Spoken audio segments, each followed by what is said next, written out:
Oh, how's it going? I have comments off today because my nervous system just needs a break.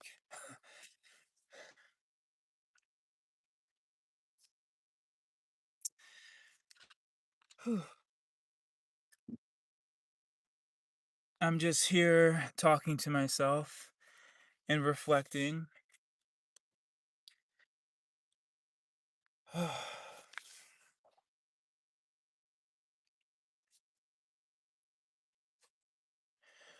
So, with that being said, as always, take what resonates, shed the rest. However, I'm just here to reflect and document how I'm feeling inside and what needs to be released, what needs to be said.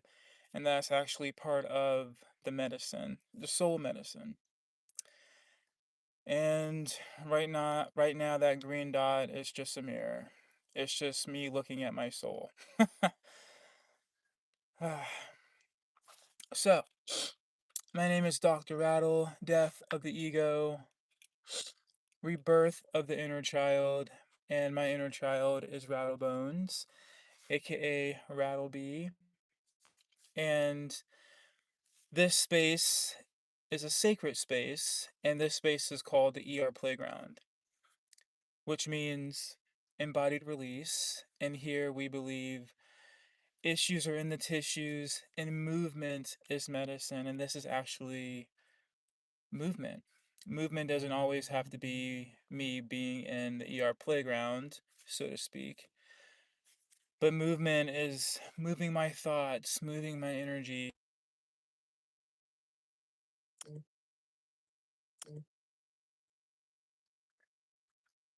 That's so weird. I have my phone on Do Not Disturb and I still get phone calls. So annoying. And then my phone freezes. So, ah, technology. Anyway, yeah, this space is all about unconditional love and showing up for yourself. And thank you for the thumbs up. I appreciate that. Whoa, that's close.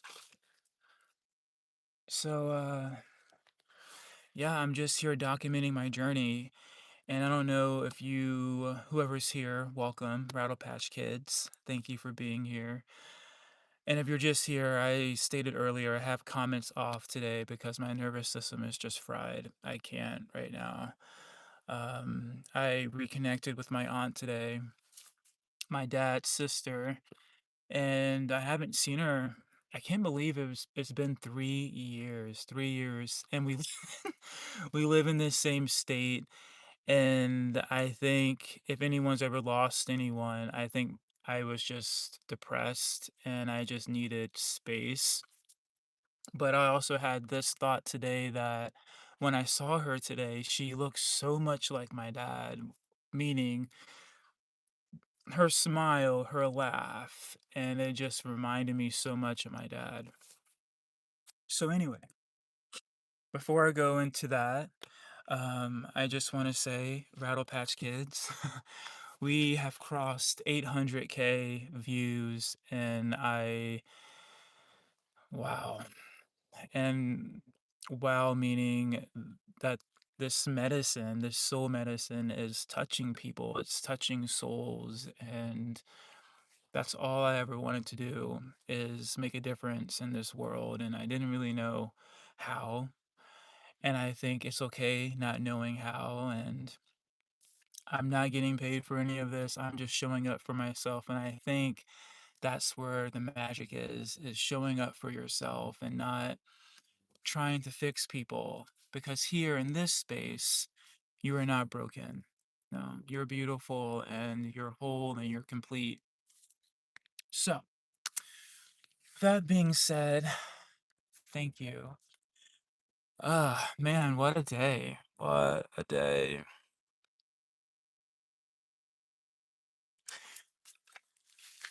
Oh, man. Yeah, today was an emotional day.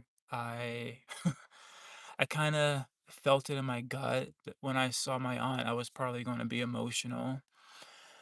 And I think if you are a man, maybe this will resonate with you to be strong for the family. And the saying is, men don't cry.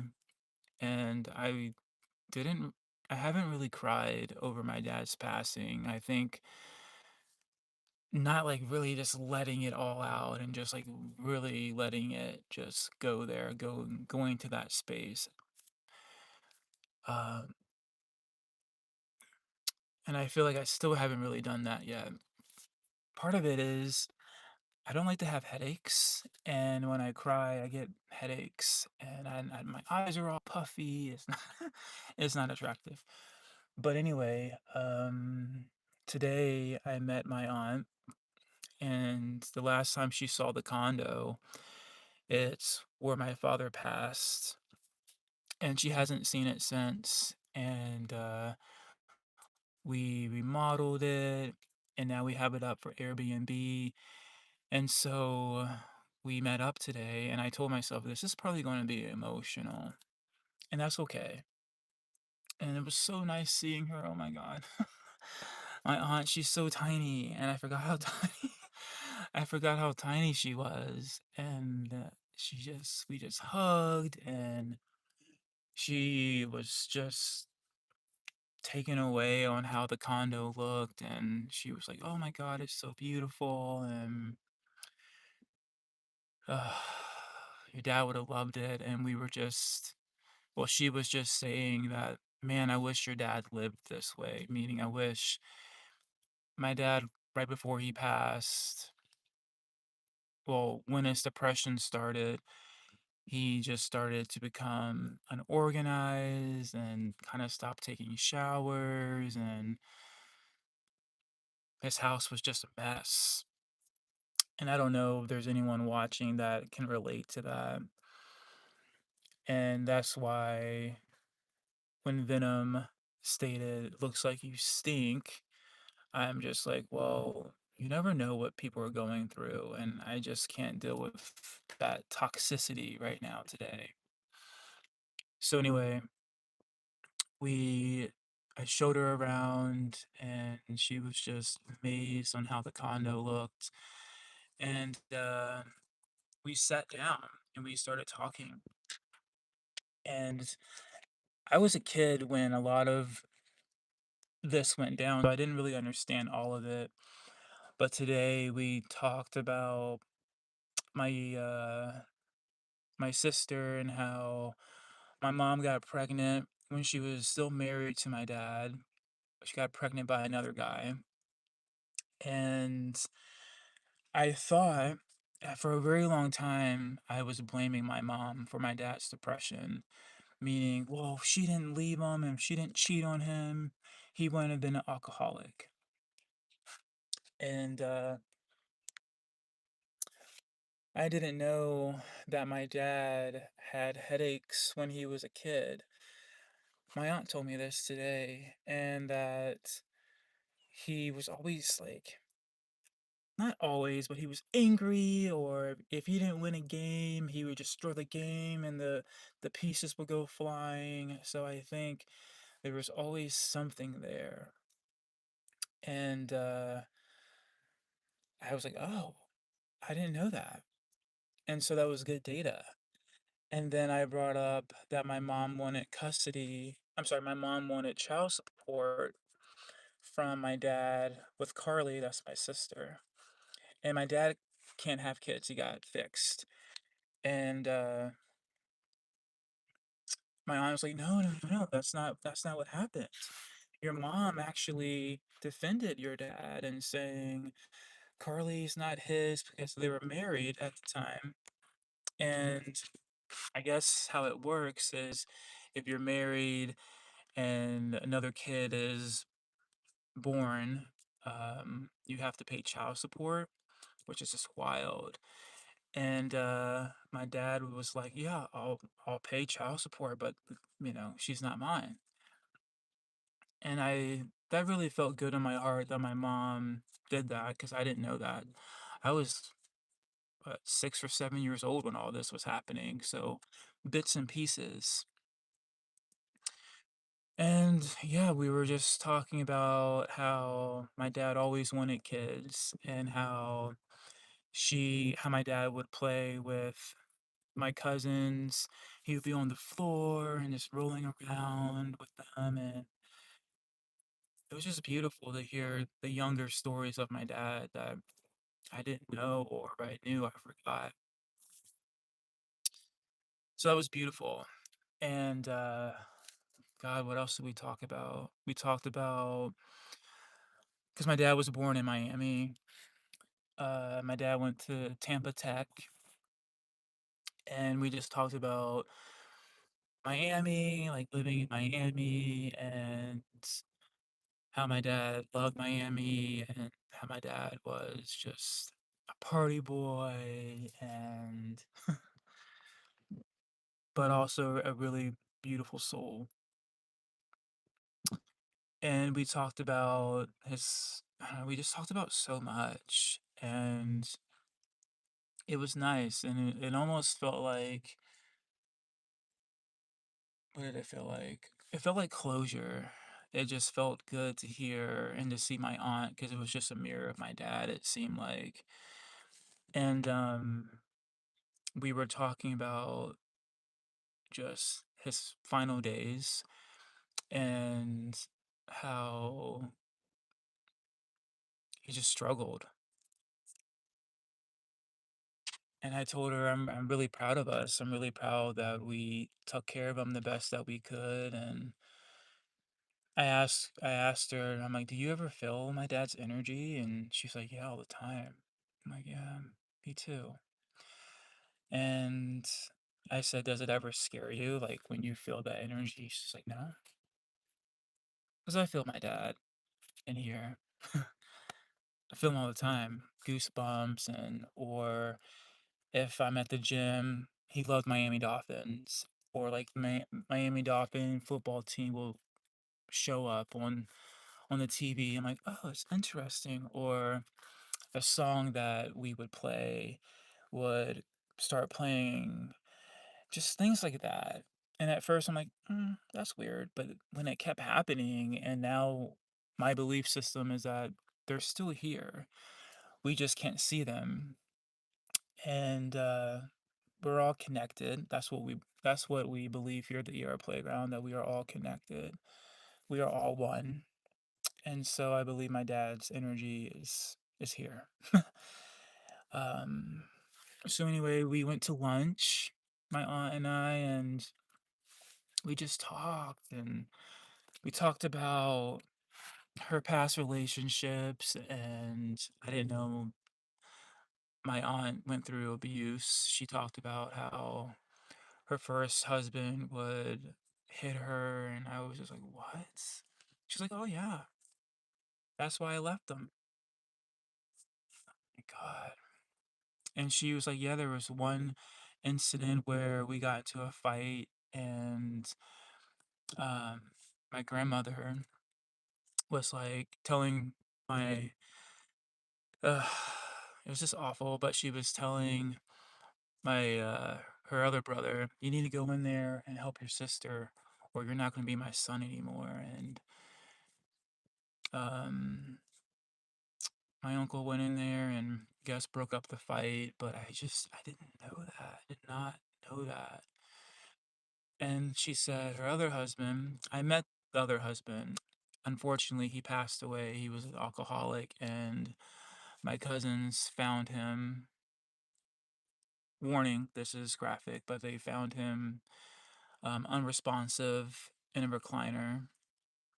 And,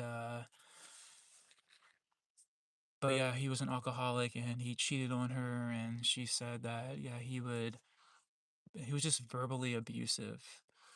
And just my heart was just aching because I just don't understand it. And she said, but it's a cycle, meaning his dad beat him and so forth. So thank God I am breaking this cycle because I don't believe in violence, um, which is just wild because that's what I grew up around. And it's a miracle that I am not the way that my mom is. But anyway, we just talked about I don't know, just so many beautiful things, and it was just so nice to see her. And anyway, I had to help her up in the Jeep because she's so tiny and petite. And I just helped her up, and she's like, "Oh, this is so cool." And it was just really nice to bond. And I told her, I told her about my YouTube channel, and it was just nice to feel seen. And I dropped her off, and I don't know what happened, but I just started fucking wailing at the gas station. And I think what it was just her energy. I felt like I was just, my dad was like right next to her, or just, I don't really know how to put it in words, but I just felt like he was there. And I just got so emotional, and it would feel good to just cry and to let it go. So anyway, um, I got gas, and it's interesting because the guy in front of me had a Hawaiian shirt on. And I thought that was interesting because we were talking about Hawaii, and we were talking about Guam because that's where my cousins were born, and my aunt and my dad were like an army brat. Um, and so, yeah, it was just interesting. I'm like, spirit, is that you? So yeah, my nervous system just feels just raw today, and just really just reflecting on my dad and just how much I miss him, and grief is just challenging. And if anyone's ever gone through grief, I'm with you. And I think it's just a process. And hence why I love creating, hence why I love going to the ER playground, because it's where I can just be myself. But anyway, I had a connection with my partner this morning. We just talked, and I just told my partner that it's challenging to be a step parent. And it's challenging when you don't feel seen. And I was also telling my aunt, because she was asking me, "Are you happy?" And I was like, "Yeah, I'm happy." And I said that this is the longest relationship that I've been in, because I don't put up with bullshit. And I just I told her I'm very happy, and I said that I will state that it's hard to be a step parent. And she said that girls are the hardest, especially at 14 and 17 years old. But she said, just stick with it. You got this, and they'll come around. And I said, hopefully they'll come around, but it's not easy. And I've just been in this lately today. I've just been thinking, how am I going to balance all of this? How am I going to balance healthcare, YouTube, just life? It's a lot. And that's why I'm like, I gotta find time to make all of this happen. So it's a lot. And today I'm just going to really try to build a schedule to best of my abilities. That's why I like moving early in the morning, because it's really the only time I really have to be with myself before the world just I get before I plug back into the world, meaning responsibility, job, dogs, walking the dogs, going to the gym, and doing the things, adulting, so to speak. So yeah, today has just been like a lot. And that's why I just wanted to slither on YouTube, my my journal, so to speak, because I tell myself maybe someone needed to hear this today. Maybe there's someone in my shoes that is going through the same thing that I'm going through, trying to build a career that brings them joy, and nursing does not bring me joy. I love helping people, but it's a lot. And when I see other people living out their joy, and I'm like, why can't that not be me? You know, and So anyway, that's where I'm at today. And so my goal is at 3:30, Rattleby is going to play in the mirror, move the body. I definitely need to move the body after today. But all in all, it was a really good visit, and I'm proud that I showed up for my aunt and I was able just to hold the space, and it felt good just to hold her. And I feel like when I was hugging her, I was also hugging my dad because they are brother and sister. So the energy, it just felt like my dad was also present. I don't know if anyone else feels that way, but when you lose someone, you just feel their presence, their energy, their vibe, their essence, so to speak. And then I was just telling, my partner that it's hard going live. It's hard just seeing Venom, even even though I know that it's has nothing to do with me, but it's still hard. Like, I'm human and I don't understand, especially last night when I went live and I was just talking about parenting and how Venom was like, oh, he must have had a mom or dad who didn't raise him good or something like that. And I'm just like, really? And then I just made it universal, just kind of flipping the script that this is for anyone who feels they're not good enough or feels like they're not seen or validated. And that can be in anything. It doesn't have to be in a relationship. It can be at work. It can be with your friends. However, it aligns with you if that's ever happened to you. But I've never understood it. Again, I'm old school. I'm 37 years old. So all these social medias and all of these chats and all of this like algorithm and all of it is just mind-boggling to me. And how people talk to each other and how people treat one another. It makes me sick to my stomach. It's like, is this the world that we truly live in? But then I just tell myself, just be kind. Be kind. And I'm just at the point now where I do want to build human connection, but at what cost? My nervous system. So that's why I'm like, you know what, today I just need chat to be off so I can just focus and connect within. So when I do turn chat back on, I'm just not going to be responding to negativity anymore. Because the truth is, it's just an illusion, meaning they're talking to themselves, but we have been programmed to think that they are talking to us, which is unfortunate. And I feel like the way that you give that energy is when you play with that type of energy. And the only reason why I call it out because that's the disease that I've been talking about, SSR, suppressed spirit rewire. Issues are in the tissues. And so how do I handle that? I move my body. I rattle it out my nervous system so it doesn't linger into the body. So anyway, that's my little check-in. But yeah, I just needed to get that off my chest, and I feel better.